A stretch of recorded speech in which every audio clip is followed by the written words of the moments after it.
कई बार भगवान हमारे रिश्ते खुद तोड़ देता है ताकि कोई हमारी जिंदगी खराब ना कर सके।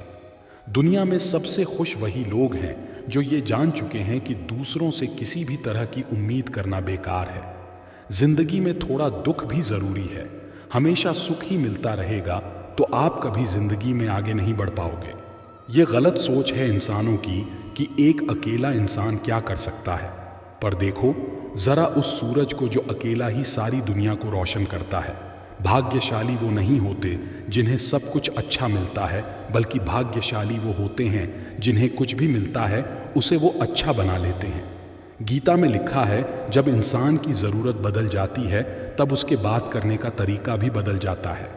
फ़ायदा सबसे गिरी हुई चीज़ में है, लोग उठाते ही रहते हैं। हारता वो है जो शिकायत बार बार करता है और जीतता वो है जो कोशिश 1000 बार करता है। जिस इंसान को हम बेहद प्यार करते हैं वही इंसान हमारा सबसे ज़्यादा फ़ायदा उठाता है, क्योंकि वो इंसान जानता है कि हमारी कमज़ोरी क्या है। इतने समझदार बनो कि किसी को माफ़ कर दो, लेकिन इतने बेवकूफ़ मत बनो कि धोखा देने वाले पर दोबारा विश्वास कर बैठो। उम्मीद मत छोड़ना, कल का दिन आज से बेहतर होगा। जिंदगी में उस लेवल तक पहुंचो कि लोग आपको खोकर पछताए। जीवन में कभी भी किसी से अपनी तुलना मत कीजिए। आप जैसे हो सर्वश्रेष्ठ हो, क्योंकि ईश्वर की हर एक रचना सर्वोत्तम होती है। खुद को किसी से कम समझना, इससे ईश्वर की रचना का अपमान है। इंसान का मन ही उसका सबसे बड़ा दुश्मन और उसका सबसे बड़ा दोस्त होता है। यदि मन आपसे जीतता है तो आपका दुश्मन बन जाता है, और यदि आप मन से जीतते हो तो आपका सच्चा दोस्त बन जाता है। यदि कोई आपको नज़रअंदाज करे तो बुरा मत मानना, क्योंकि लोग अक्सर अपनी हैसियत के हिसाब से चीज़ों को नज़रअंदाज करते हैं। उन लोगों के पीछे कभी मत भागना जिन लोगों को आपकी कोई परवाह नहीं। श्री कृष्ण कहते हैं, गलती हर इंसान से होती है, लेकिन गलतियां सुधारता वही इंसान है जो दिल का साफ होता है और रिश्तों को खोना नहीं चाहता। जिंदगी का सबसे बड़ा थप्पड़ किसी से की गई उम्मीद मारती है। कभी कभी इंसान न टूटता है न बिखरता है, बस हार जाता है। कभी खुद से तो कभी किस्मत से तो कभी अपनों से। हर जिंदगी में खुद को समय ज़रूर दें, क्योंकि पहली ज़रूरत आप खुद है। याद रखना कि ज़रूरत से ज़्यादा अच्छे बनोगे तो ज़रूरत से ज़्यादा इस्तेमाल किए जाओगे। रिश्ते चाहे कितने भी बुरे हों उन्हें कभी मत तोड़ना, क्योंकि गंदा पानी प्यास बुझाने के काम नहीं आता, पर आग बुझाने के काम ज़रूर आता है। ज़माना जब भी मुश्किलों में डाल देता है तो परमात्मा हज़ारों रास्ते निकाल ही देता है। विश्वास करने वाले से ज़्यादा बेवकूफ़ विश्वास को तोड़ने वाला होता है, क्योंकि वह सिर्फ एक छोटे से स्वार्थ के लिए एक अच्छे इंसान को खो देता है। भलाई करते रहो, पानी की तरह बुराई खुद ही किनारे लग जाएगी कचरे की तरह।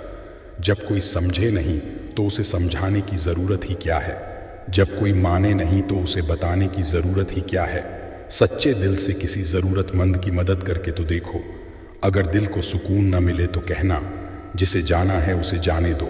अगर वो आज रुक भी गया तो कल चला जाएगा। इंसान को इंसान से दूर कर देने वाली सबसे पहली चीज़ ज़ुबान है और दूसरी चीज़ पैसा है। जिन्हें सपना देखना अच्छा लगता है उनकी रात छोटी पड़ जाती है, और जिन्हें सपने पूरा करना अच्छा लगता है उनके दिन छोटे पड़ जाते हैं। किसी की आदत देखनी है तो उसे इज्जत, और किसी की अगर फितरत देखनी है तो उसे आज़ादी दो। हर इंसान में कोई ना कोई प्रतिभा ज़रूर होती है, पर लोग अक्सर इसे दूसरे जैसा बनने में नष्ट कर देते हैं। महंगे इतने भी मत बनो कि लोग तुम्हें भुला ना सके, और सस्ते इतने भी मत बनो कि लोग तुम्हें नचाते ही रहे। खामोशियाँ कभी बेजुबान नहीं होती। कुछ दर्द ऐसे होते हैं जो आवाज़ तक छीन लेते हैं। आजकल के लोग आपकी एक गलती के पीछे आपकी सारी अच्छाइयाँ भूल जाते हैं। जितने लोगों को समझाते जाओगे उतना ही अकेलापन और भी अच्छा लगता जाएगा। ख़त्म हो जाएंगे वो भी रिश्ते जिनसे मिलकर लगता है कि ये उम्र भर साथ देंगे। श्री कृष्ण कहते हैं, अहंकार किसी भी चीज़ का हो सर्वनाश करके ही छोड़ता है। खाली वक्त में तो हर कोई बात कर लेता है। प्यार तो तब होता है जब कोई आपसे बात करने के लिए आपका अपना सारा वक्त खाली कर दे। सब कुछ ठीक करने का इंतज़ार करोगे तो बैठे ही रह जाओगे। आप हिम्मत करो, खुद उठो, अपनी ज़िंदगी में सब कुछ ठीक कर दो। लोग पहचानना ही भूल जाए, इससे पहले अपनी पहचान बना लेनी चाहिए। एक बार एक राजा ने भगवान श्री कृष्ण का मंदिर बनवाया और उसमें मूर्ति की पूजा करने के लिए एक पंडित को रखा। हर रोज अपने मंत्री से कहकर मंदिर में एक माला भिजवाता था और पंडित जी को वह माला श्री कृष्ण को चढ़ाना होता था। उसके बाद राजा जब दर्शन के लिए आता था तो पुजारी वो माला भगवान की मूर्ति के ऊपर से निकालकर राजा के गले में पहना देता। कई सालों तक ऐसा चलता रहा। पंडित जी अब बूढ़े हो चुके थे। एक दिन राजा की तबीयत खराब हो गई। उसने अपने सेवक को कहा कि तुम जाकर पंडित जी को माला दे दो और उनसे कहो कि आज मेरी तबीयत खराब है, मैं आज मंदिर नहीं आ सकता, तो प्रतीक्षा न करें। फिर राजा का सेवक वो माला लेकर पुजारी के पास गया और पूरी बात बता दी। पुजारी जी ने वो माला मूर्ति को चढ़ाई और सोचने लगे, इतने सालों से यह परंपरा चली आ रही है, लेकिन मैंने कभी भगवान का माला उतार कर खुद नहीं पहनी। शायद आज भगवान की यही इच्छा है कि ये माला मैं पहनूं, इसलिए भगवान ने आज राजा को नहीं भेजा। इसलिए आज अच्छा मौका है, ये माला मैं निकाल कर खुद पहन लेता हूँ।